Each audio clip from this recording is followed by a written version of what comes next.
and then we'll get going. There's many of you already online, so we won't wait much.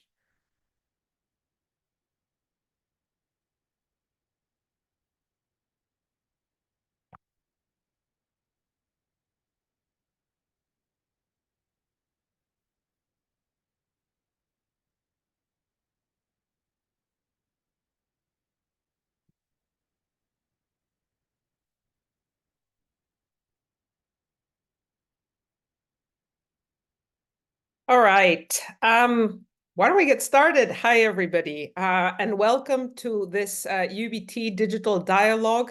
And today we're focusing on beauty and biodiversity, and I'll tell you why. But the title of the webinar is Time to Act on Biodiversity, and we're focusing on priority actions in 2024 for the beauty sector. So really what you need to be thinking about today. So thank you so much for joining.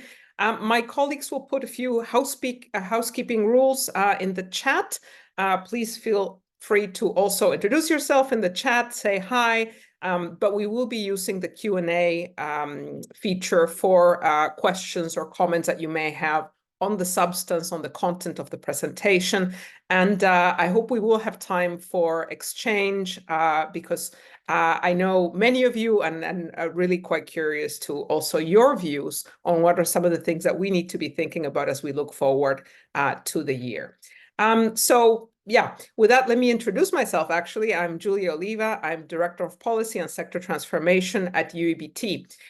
This morning, I asked my 9-year-old daughter, I told her I had a webinar where we had over 400 people signed up and, that I was a little nervous about it. I said, what should I say? And she told me, well, you should start with saying thank you. And, there you have the wisdom of children. Thank you.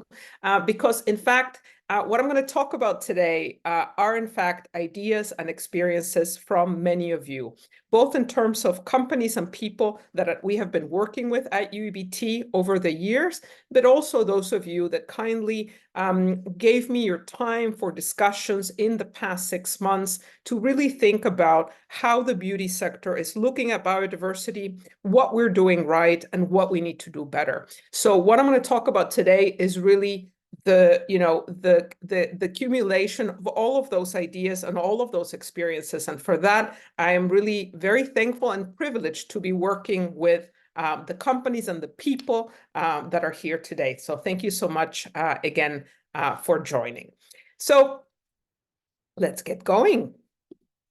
So we are focusing specifically on one of the things I did want to say before I talk about this slide is that we are focusing on beauty because the beauty sector does have some unique characteristics. However, I know there are many of you that are not working only in the beauty sector, and I think some of these lessons and some of these priorities are equally valuable in other sectors. But I look forward to hearing more about that in our discussion. But yes, the focus is beauty, and it's also on biodiversity. And why biodiversity? We hear a lot the word nature these days.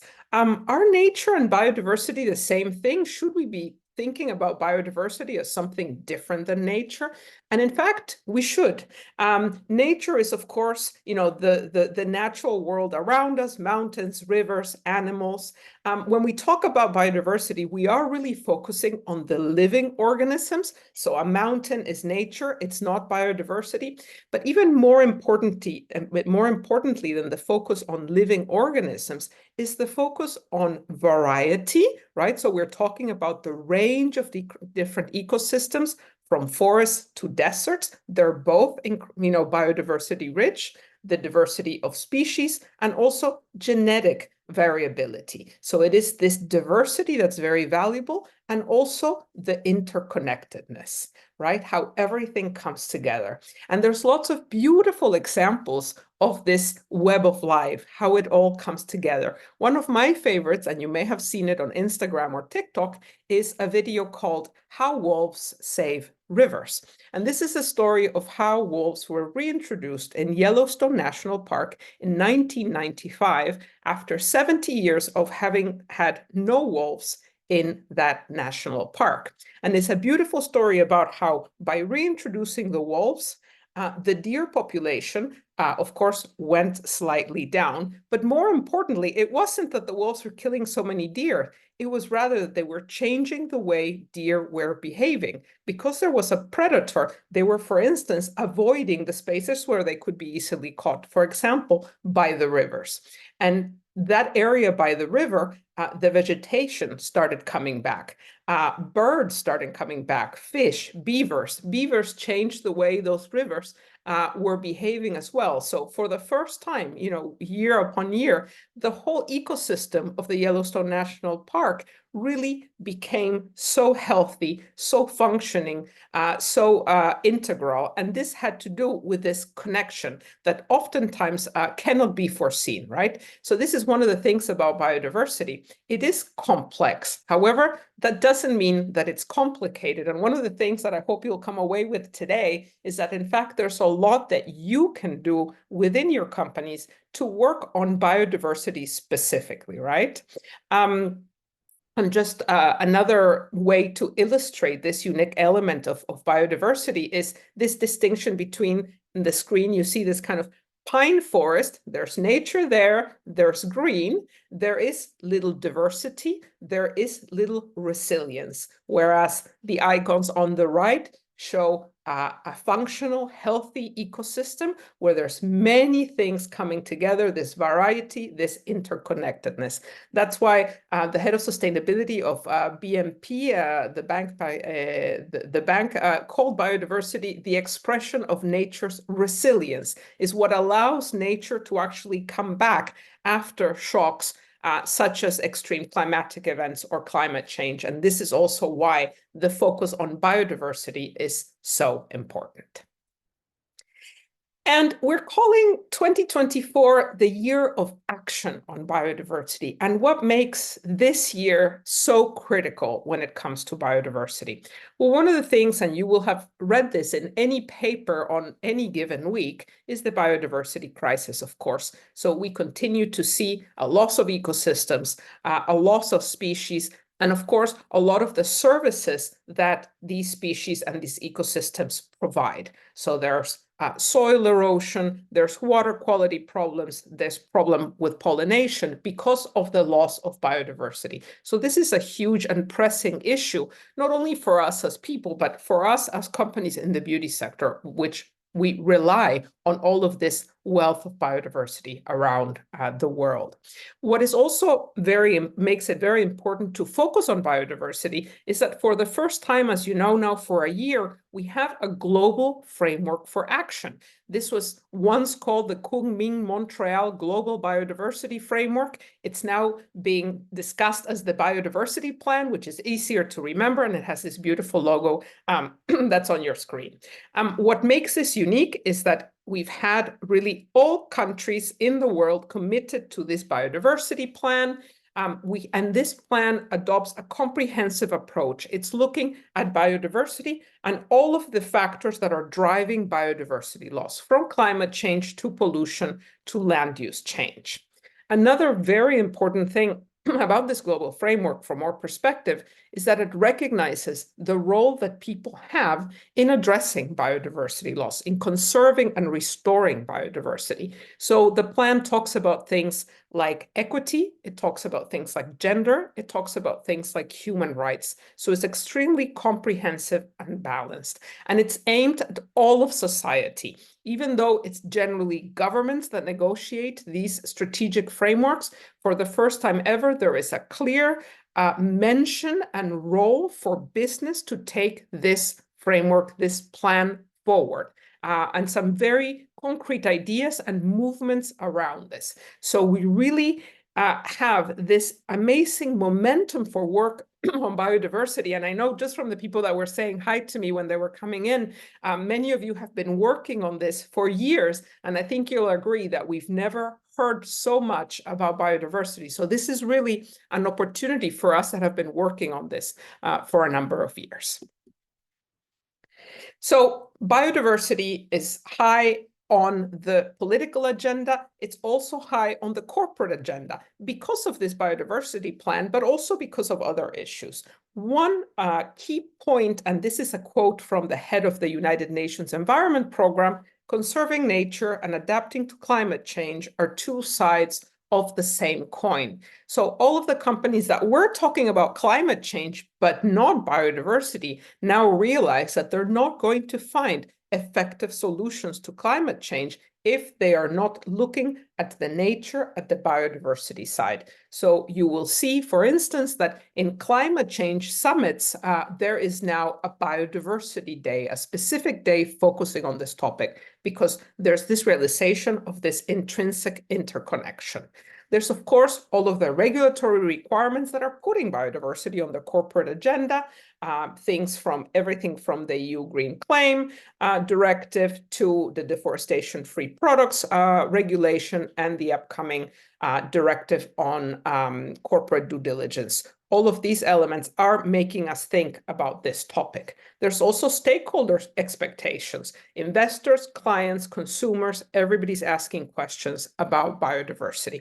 And we have increasing tools and initiatives that focus as never before and provide really the opportunity to act on biodiversity as never before. I've put just 3 examples.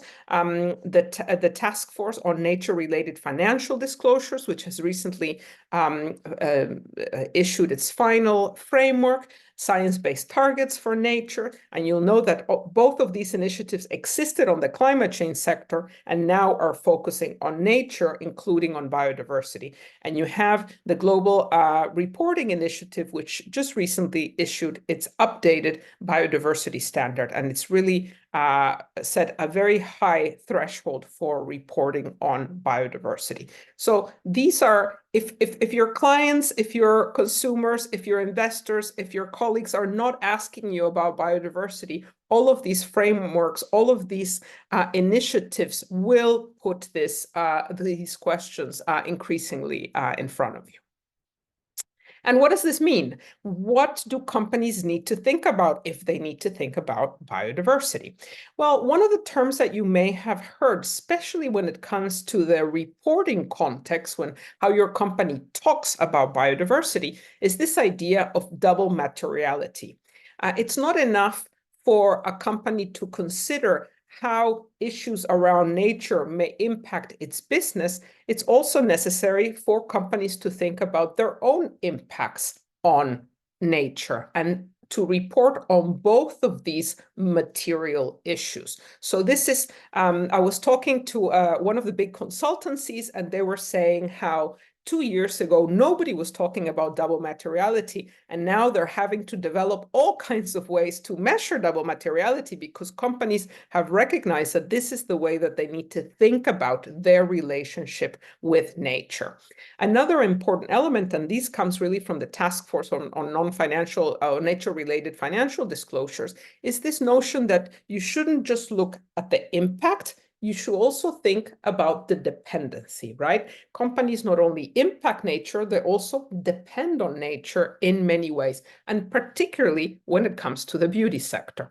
In the same way, we often think about risks, right? What are the risks that we find along supply chains? However, what all of these initiatives are saying is also think about these as opportunities. And this is particularly the case when it comes to biodiversity. Some of the environmental problems are so global, so high level, that it's very difficult to really have a positive impact, to turn these opportunities into something tangible. When it comes to biodiversity, even very small interventions can have very meaningful impacts for habitats, for species, especially in many of the biodiversity hotspots where your ingredients come from. So this is really important. When we think about beauty and biodiversity, we really need to embrace all of these connections. Yes, worry about impacts, but also identify dependencies. Yes, act on risks, but also act on opportunities.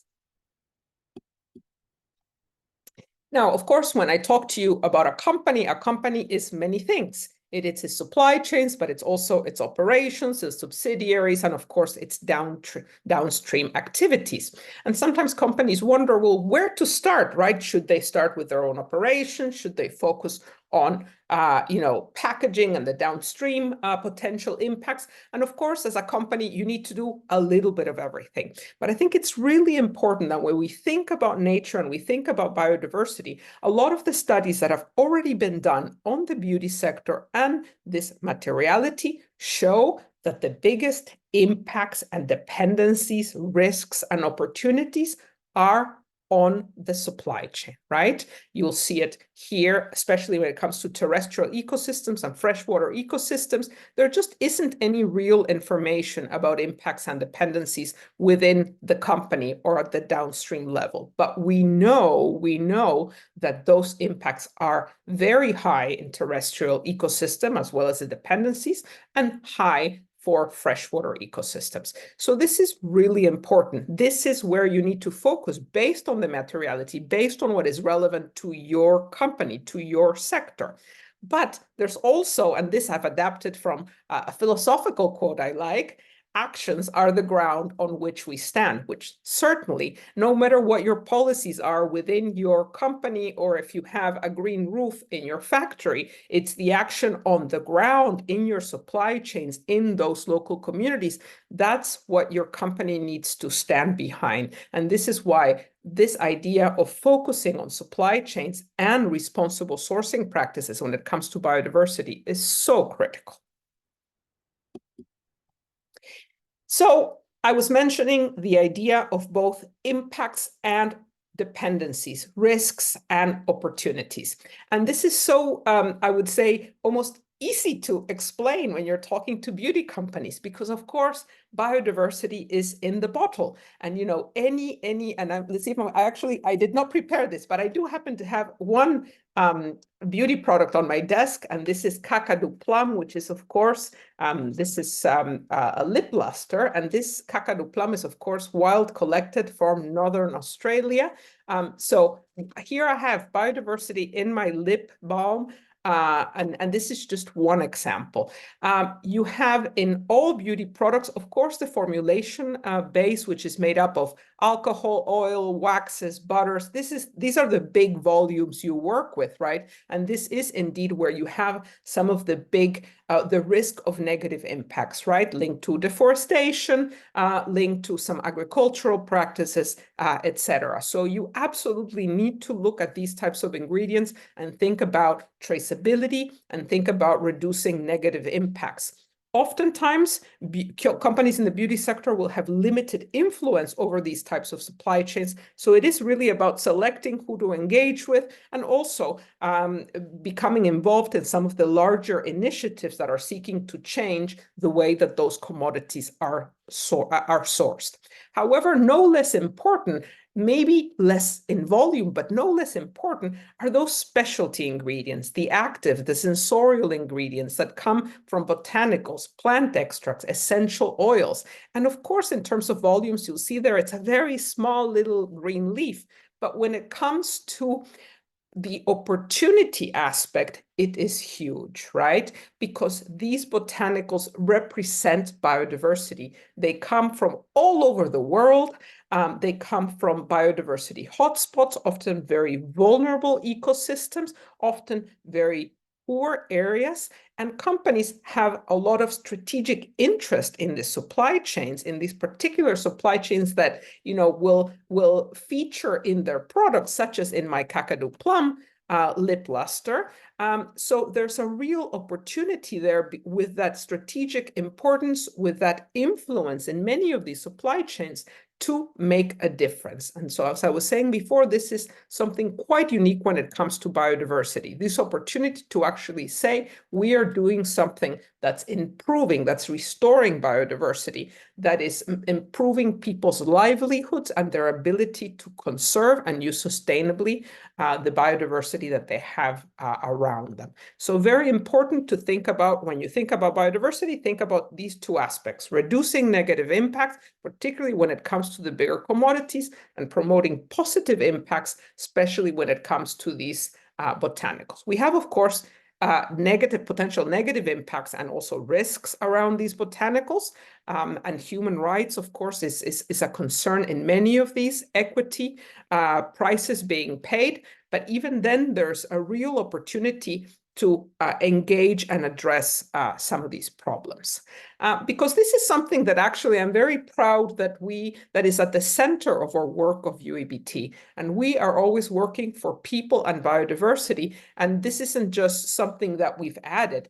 People are biodiversity, right? These are the people on the image that are living with biodiversity and whose practices and whose incentives and whose ability to engage and use sustainably the species around them are really going to have a huge impact.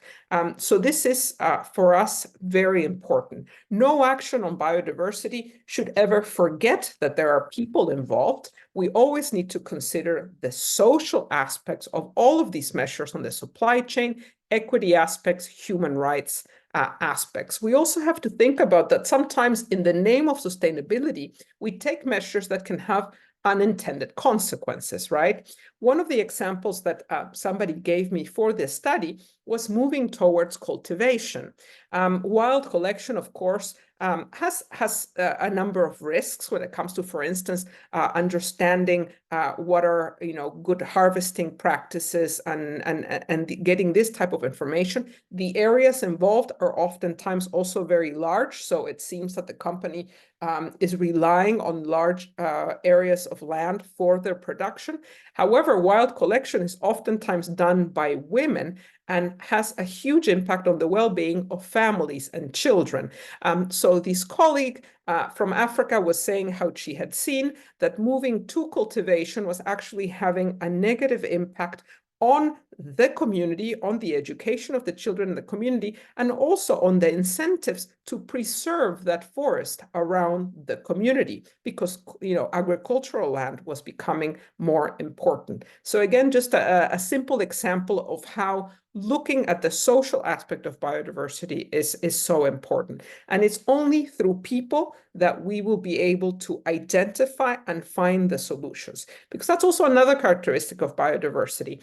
With climate change, we can focus on CO2. With biodiversity, there is no one global measure. There is no one global recipe that will work everywhere. And for you to find the right solution for your supply chain, you have to talk to the producers. They know the challenges, they know the opportunities. So I'm going to finish my presentation with 3 priorities in our perspective as UEBT and in the discussion with our members and partners for companies to be focusing in during this year. And as I said, the focus is on the beauty sector, but I think many of them do apply more generally. The first is commit to people and biodiversity, a specific commitment to the idea of biodiversity, really to this concept of variety, of interconnectedness, of the web of life. And this involves, of course, understanding what is your business case for action on biodiversity and how your company is engaging with biodiversity, particularly as we have seen along the supply chains. And what is the ambition that you can and should have in those supply chains based on your own strategic values, and also this understanding of the impacts and dependencies, risks, and opportunities. And of course, understand how your own ambitions as a company align with these international goals. We've talked about the biodiversity plan, but also these new frameworks. This is something that we are doing at UEBT, making sure that we can help you as a company communicate all of these commitments, all of these targets on biodiversity that you have as a UEBT member or partner, to be able to report and communicate also using these other frameworks that perhaps have a broader approach. So specific understanding and targets on biodiversity, we think it's key, and we can absolutely help you think through some of the specific steps and timelines that you should be thinking about in this initial phase. So that's the number 1 part, as many things begin with commitment. The second action that I want to talk to you about today is risk management, right? So we have talked about the fact that there are risks, there are negative impacts, particularly when it comes to commodities, but not only commodities. So I've put on our screen just a little printout of the UEBT risk database focusing on a botanical carnauba wax. I won't go into detail, but just you'll see that there are risks in this as well as in many other supply chains. And it's very important that in all of the work that you're doing for risk assessment, for supply chain mapping, for due diligence, supply chain due diligence, you do consider botanicals and you do consider the issue of biodiversity, because oftentimes some of the bigger databases looking at risks do not consider the issue of the specific botanical ingredients or the specific issue of biodiversity, right? So we know, for instance, that in some of the frameworks, such as the science-based targets for nature, for instance, we're looking at at how much land companies are using, but there isn't necessarily a focus on biodiversity, although this is, of course, a more general consideration in SBTN. But we are calling for companies to very specifically include the notion of biodiversity in all of their supply chain due diligence and risk management. And we have the UEBT risk database, of course. We also have the UEBT supplier due diligence platform that allows you to gather and assess some of the information that's really going to allow you to make decisions for people and biodiversity. And the last, and certainly not least, action that we are mentioning as priority for this year is promoting positive impact on the ground. This is really important. It's not enough to have assessments. It's not enough to have strategies. It's not enough to have policies, and it's not enough to go to international meetings, as much as we all like them. We really have to be making a difference on the ground. And I think this is really important. And again, there is no tick box approach to promoting impact on the ground. It is identifying the supply chains where companies can do this because of the nature of the risks by themselves, in collaboration with other companies. Sector transformation is, of course, one of the issues that's very close to my heart and also in my portfolio within UEBT. So certainly something that we need to be looking at, but there's no tick box approach. We do need to, in all of these cases, understand and engage with the producers. And this I cannot emphasize enough. Why? Because in all of this discussion about impacts and risk, one of the really big risks, it's actually what we call cut and run, right? If you have a reporting framework that finds it's risky to work near a biodiversity framework, some companies might be tempted to say, oh, well, we're going to stay away from any kind of biodiversity rich area, when actually what would be most valuable and what would generate this positive impact is engagement, is working there, is identifying the risks and finding those opportunities for positive impact. And we have plenty of examples of companies doing this, where they're really integrating biodiversity-based research and innovation and these types of supply chains into their business case, into their products, into their story, and making really a huge difference to people and biodiversity on the ground. And what I think is really important here as well, so it's not only about no tick box approach and no cut and run, but it's that it's not enough to ask producers and ask companies in the ground to meet certain standards or to reach certain situations. We need to work together. So as one of the people I spoke to for this study told me, producers shouldn't just be part of the supply chain. They should be partners along the supply chain. And I think if we're going to talk about any effective and meaningful action for biodiversity, we need to start from the idea of partnership. And again, very proud to be working with many of you in partnership to take these ideas forward. So that's what I had for you, and I see that there's lots of questions. So I'm gonna start looking through them and see if I can answer them. All right. A lot of enthusiasm and people wanting to contact one another. Great. Somebody asks, what do you think is the most difficult thing to change in a company's mindset or operations? Well, it's interesting, Selina, you mentioned both mindset and operations. I think obviously the mindset needs to change for then change to happen within operations or supply chains for that matter. But I think, we have all of these tools these days within UEBT, but also many of the other broader ones that I've mentioned that are allowing us to find a common language about biodiversity and why it matters to companies. And I think this is something that is very clear. A colleague of ours was talking to us about taking biodiversity to their board and being very worried about the fact of whether the board was going to be interested, at all in this topic. And what she found was that actually the people on her board were very, very clear, because they had worked, for instance, with science-based targets related to climate change, on the need to understand what were science-based targets when it came to biodiversity and to have measurable targets moving forward. So I think that level of tool and discussion on biodiversity being high on the agenda, it's certainly an opportunity to change mindsets and then start changing supply chains and operations. All right.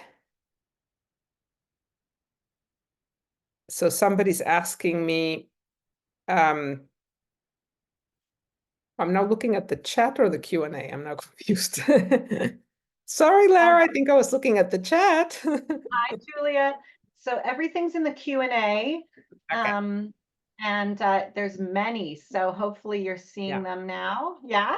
Perfect. Good. Fantastic. Yes, I now see them. I had just opened the wrong thing. So somebody asks questions about forthcoming regulation and another of these drivers around biodiversity. Well, we have, of course, as part of this biodiversity plan that I mentioned, this is a global framework that is implemented by countries around the world, and countries develop national biodiversity strategies and action plans. So all countries in Europe and beyond are busy updating these national biodiversity strategies and action plan in line with this international framework. And that will, of course, translate into legal, administrative, and policy measures on the ground. So that's one line of work. The other is, of course, there's as part of the EU Green Deal, several regulations that refer to or have an impact on biodiversity, and we're seeing that still play out in terms of how far many of these measures will go. What is clear is that whether at the EU, at the national level, and beyond the EU, supply chain traceability and due diligence is becoming a reality. And I think the challenge for us is how to do this in a way that doesn't become burdensome, but actually becomes meaningful. So what kinds of tools and platforms can we offer so that companies can find and have access to the information that they need?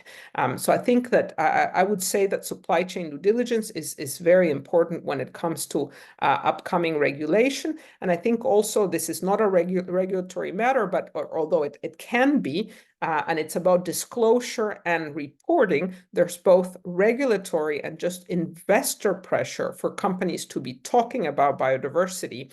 And I encourage you to go look, for instance, the Dow Jones Sustainability Index is one example among many that now require information on biodiversity. Also, of course, the EU rules on corporate reporting on sustainability also specifically refer to biodiversity. So many ways in which there are these opportunities, and I do see them as opportunities. They're drivers, but if you approach them as opportunities and see how we can use the fact that we're now talking about biodiversity to valorize the work that many of your companies are already doing, I really do think that they can be something positive. Let me see if there's any other, other questions. So there's another interesting question about how do we measure the impact on biodiversity and which are some of the key indicators. So we do have, in addition to, of course, the UEBT standard, which has all of the criteria and indicators that we consider are the good practices for sourcing with respect for people and biodiversity. We do have something called the Biodiversity Action Plan, or BAPS. Those are managed by my colleague Simona and her team.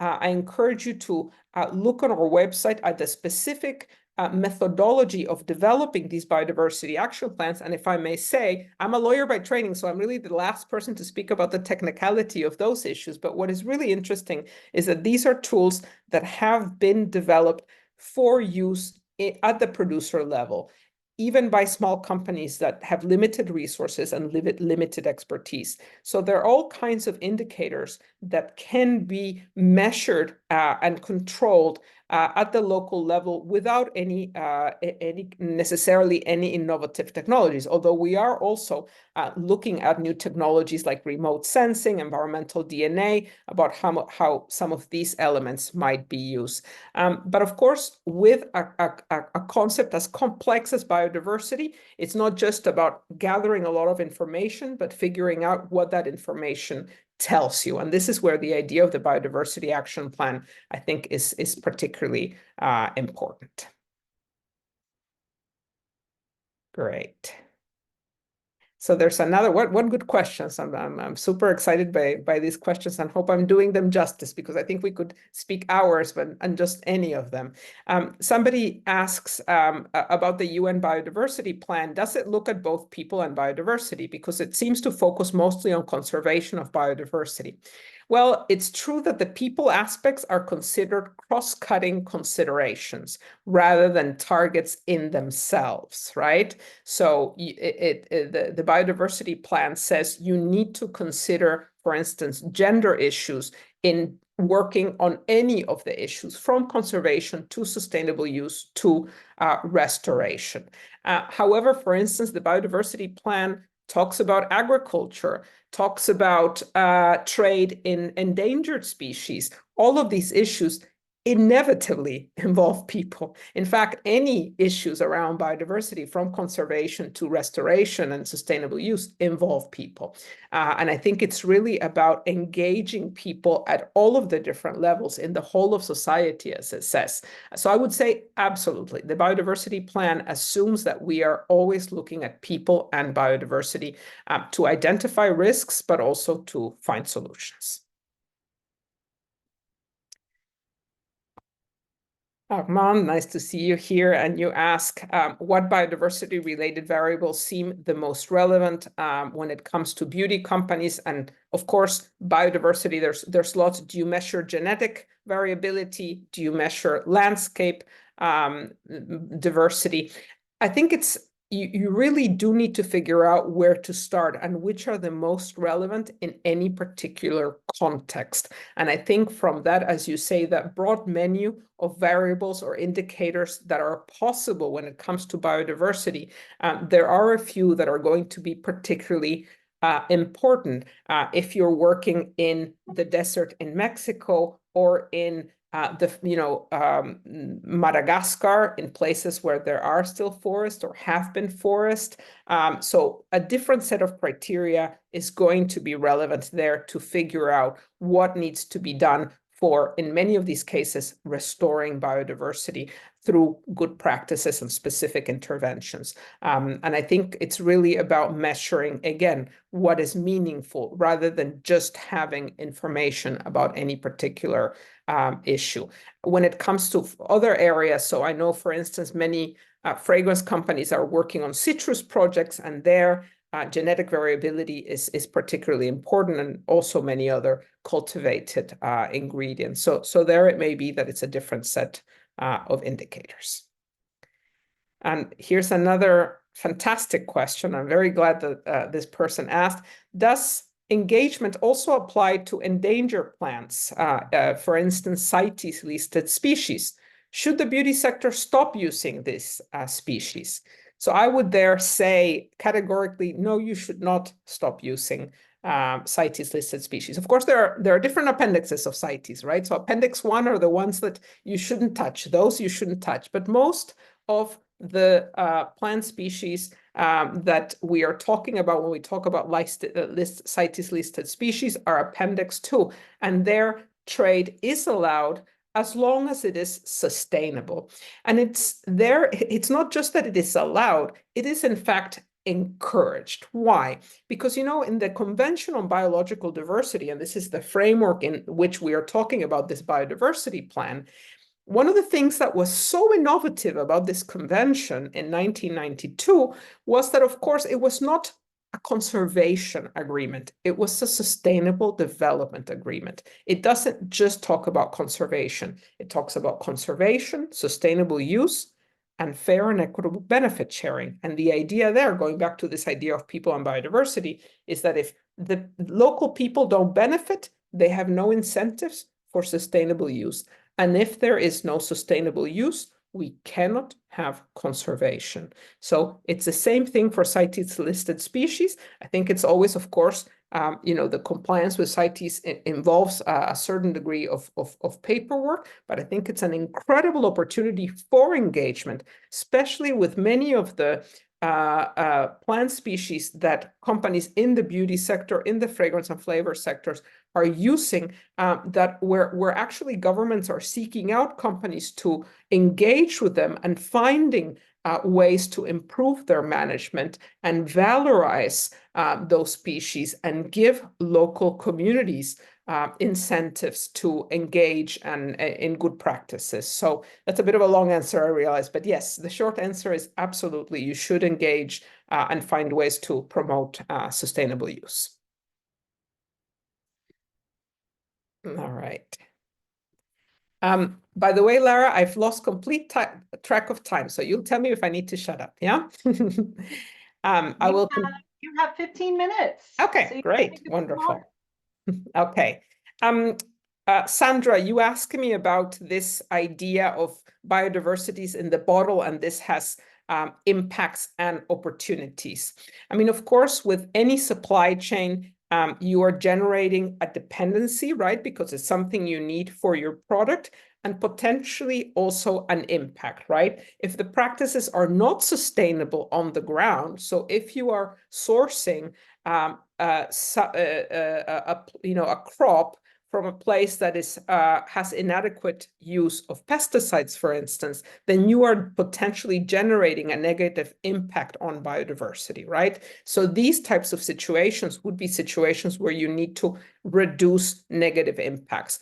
But you also have the opportunity to promote positive impact. So for instance, we know that one of the challenges that we find in many botanical supply chains is the issue of price. It's not easy to define what is a fair price when we're talking about botanicals where it's not people's main livelihoods, right? So one of the things we are doing as UEBT is to try and define what is a living wage and a living income for many of these botanicals. And this is something that then companies in the beauty sector can actually engage with, because these are botanicals where they have a huge strategic interest, because they are their hero ingredients. So the opportunity to develop and engage in such a project is a really unique opportunity for a company to have positive impact on the ground. So this is a little bit what we mean, both impacts and dependencies, risks, and opportunities. And Lucy, you have a question very much related to what I've just said, which is that positive impact seems to be a little bit of a tricky concept. How do you evaluate a positive impact compare where no biodiversity use would happen? Should we consider the current use of biodiversity as a ground situation or no use?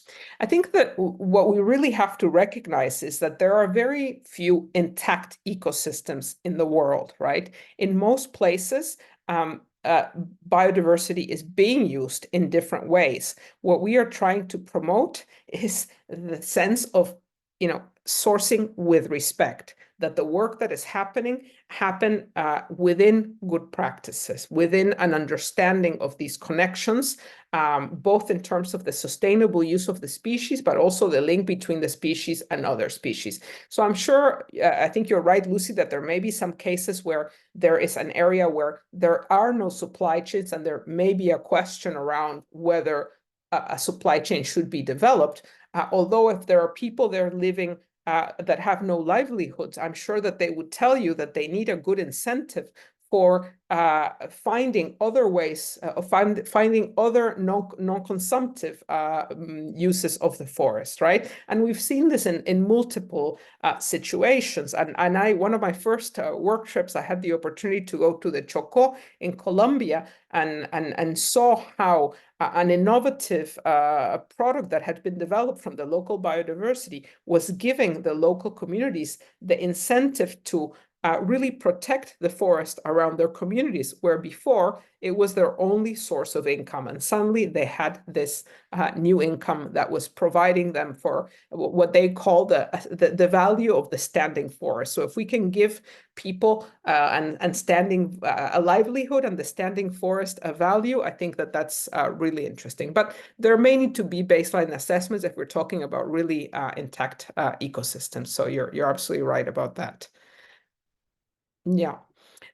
Somebody asks about double materiality. So this is really a concept, as I said, it's fairly new. Don't feel bad that you've not heard about it, because it is fairly new. And the idea is that companies, when they used to do their financial reporting, only had to talk about the risks that they might have to their operations, right? So it was really inwards looking. Double materiality says, well, not just look at your own risks, but think about the risks that you, or the negative impacts that you might be generating on nature, on society. So you're looking both at how nature or biodiversity it may impact you in terms of dependencies, for instance, but also how the company and its practices may be impacting biodiversity. So of course, this is a rather revolutionary notion that investors do want to know, and this is important, and it is part of the company's responsibility in doing its corporate reports every year. So we are seeing more and more of this, and Lara will kill me, but I don't know the latest numbers on the UBT barometer, but for sure we have seen the number of companies in the beauty sector reporting on biodiversity increase year after year after year. So somebody asks about disclosure and reporting. We're a small company, and I fear that all our resources go into collecting data and reporting rather than investing in improved biodiversity practices on the ground. Well, I think this is a key point, and this is most unfair because, of course, if you're a small company on the ground, your clients should be working with you to certainly support this situation, so that you don't spend your whole time filling out forms. One of the things that we're doing within UEBT, with this UEBT supplier due diligence platform, is that suppliers can use basically one set of information that's gathered once for their different clients, be they or not UEBT members. So hopefully we'll see, not just from UEBT, but also from others, some of these tools that ease the reporting burden. Again, it's not just about having information, it is about what you do and what you learn from that information, and ultimately how you can act on that information to make a difference on the ground. So I hear the challenge and the concern, and again, happy to work with all of you at figuring out how we can streamline also information, so that we make all of the different reporting that you have to do on biodiversity and nature simpler and less time consuming. All right. All right, let me just do a time check. Okay, we still have time. Okay, we have a couple more questions. So there's different measures of biodiversity. How do companies prioritize across different locations where there are high impacts and dependencies? Yeah, I think that's definitely a challenge, especially for many of you that work on many supply chains. I think there you do have to look at both impacts and dependencies, and again, to think about where you can make the most difference. I think everybody recognizes that you do need to start somewhere. And I think the main point is start somewhere. Start somewhere and learn and see what you can do. And I think even the organizations that are running the big assessment platforms to figure out what all the different impacts around all the different world are, they will tell you, but act now. Don't wait for these numbers to be cranked over the next 2 years. Start figuring out where you can make a difference. And I think that strategic supply chains, so supply chains where your clients are asking lots of questions and that are important to your business, are a good place to start. I think there's lots of things that can be done to reduce negative impacts and promote positive impacts. And again, I think this word positive impact for us is going beyond just reducing risks or reducing impact, but figuring out what we can do to restore biodiversity on the ground. I think we can definitely learn a lot from just doing. So I would encourage you to choose a supply chain where you think you can invest and start from there. And I will take your question, Caitlin. Nice to see you here. You are asking me about the idea of opportunities and having this be a door to include some of these smaller volume, high value ingredients in broader frameworks like SBTN or TNFD. I think that, yeah, and why it's important. We use the term materiality, which of course, is about kind of identifying, and this links to the question before, where to start. One of the places that many of these frameworks tell you to start are the high volume ingredients, right? So these will be your palm oils, your soy, these types of supply chains, which is important because, again, we know palm oil linked to deforestation, many other problems. But at the same time, these are, as I was mentioning, commodities where if you're not a big company, you have very, very limited influence.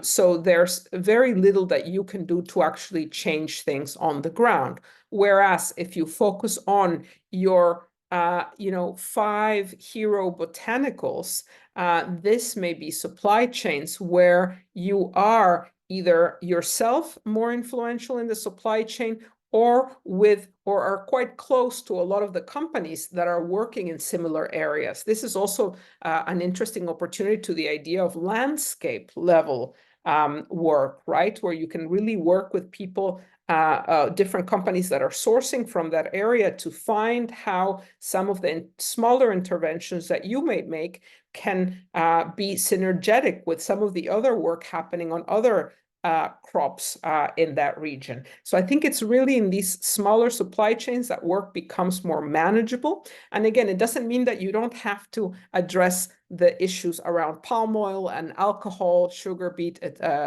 sugarcane, etc.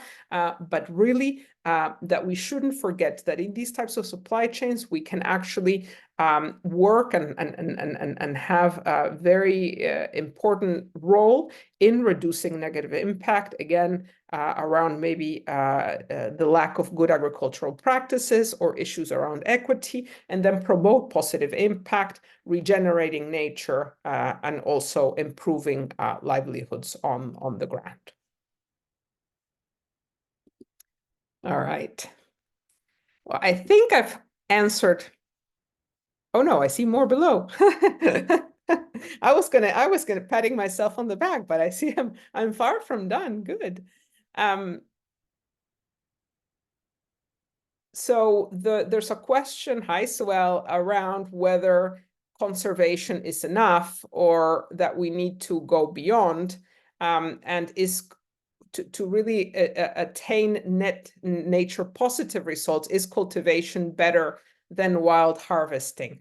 I think I would tell you, I'm not a numbers person, but I think the net nature positive result in the end cannot be a number, right? And wild collection can, of course, be linked to very interesting biodiversity action plans. And again, I have to refer you to the work of Simona about interventions that you can make in wild collection areas to restore biodiversity and also move towards the idea of nature positive. But of course, it will never be a perfect equation, and it will depend on the particular ingredient and region. But I think the notion of nature positive, which I thank you for raising, because I hadn't used, it's a very important notion and being used also in many contexts, that we should move towards nature positive.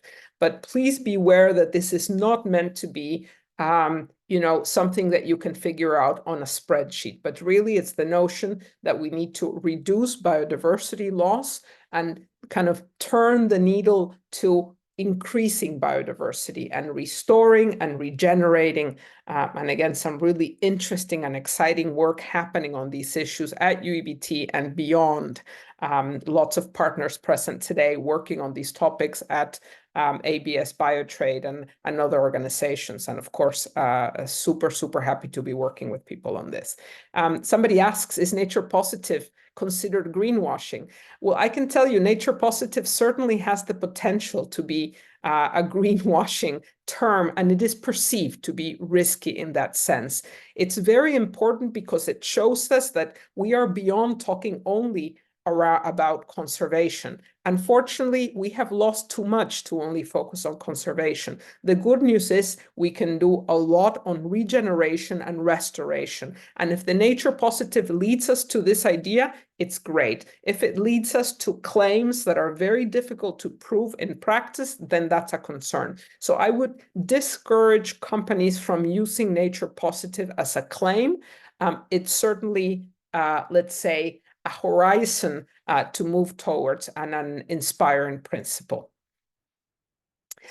Sa Majesté Bruno, it's very nice to see that you are here, and you are talking about how you can include the idea of biodiversity conservation in different contracts with your clients.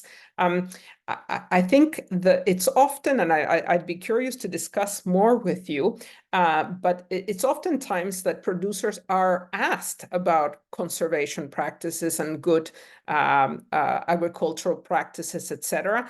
And the question is not that it doesn't come up, it's more that the support to actually engage in those practices is not sufficient. And that's why, there are, all kinds of the German development work, the work of GIZ and others. It's so important at supporting some of the producers, but ultimately this needs to be incorporated into the way companies work and the way that they work with their suppliers. Producers cannot be expected to adopt all the good practices if they don't have the support and they're not heard. Somebody was asking about whether the farmer protests in Europe against green policies may affect some of the measures. That's indeed a possibility. We are seeing a backlash against some of the measures being taken as part of the EU Green Deal, with concern around the feasibility, the bureaucracy around many of these measures. We had a conversation on this morning, actually, with many colleagues, and we think it depends on the specific directive or regulation that we're talking about, because they generate different types of questions. I think on the one that's likely going to be the most impactful for our work, which is due diligence, we don't expect it to change too much at this point, although we need to still see what will happen with the national implementation. But it's certainly a space that we are looking at. I think at the same time, there is some momentum that cannot be reduced. And we saw the same thing. We've seen the same thing with climate change over the years, that even when politically it seemed that there were questions about the need for action, the international community and the commitment has meant that that countries and companies all continued to move in that direction. So perhaps the pace slows down, but the direction, I would say, is fairly in place. All right. So I think with that, we are now out of time. There's a couple of questions I didn't get to answer, but I do hope that, yeah, you reach out. My email is, as always, julia@uebt.org. I'd be super happy to hear your feedback, questions, comments, proposals for collaboration. I'm always happy to talk, always happy to work with you. And again, I'm going to finish as my daughter suggested, thanking you for your time and attention today. This for me is really just an opportunity to start discussing things with you. Let's work together and let's take these priority actions and make them meaningful for change within companies and on the ground. So again, thank you so much for listening today, and look forward to continuing our work together.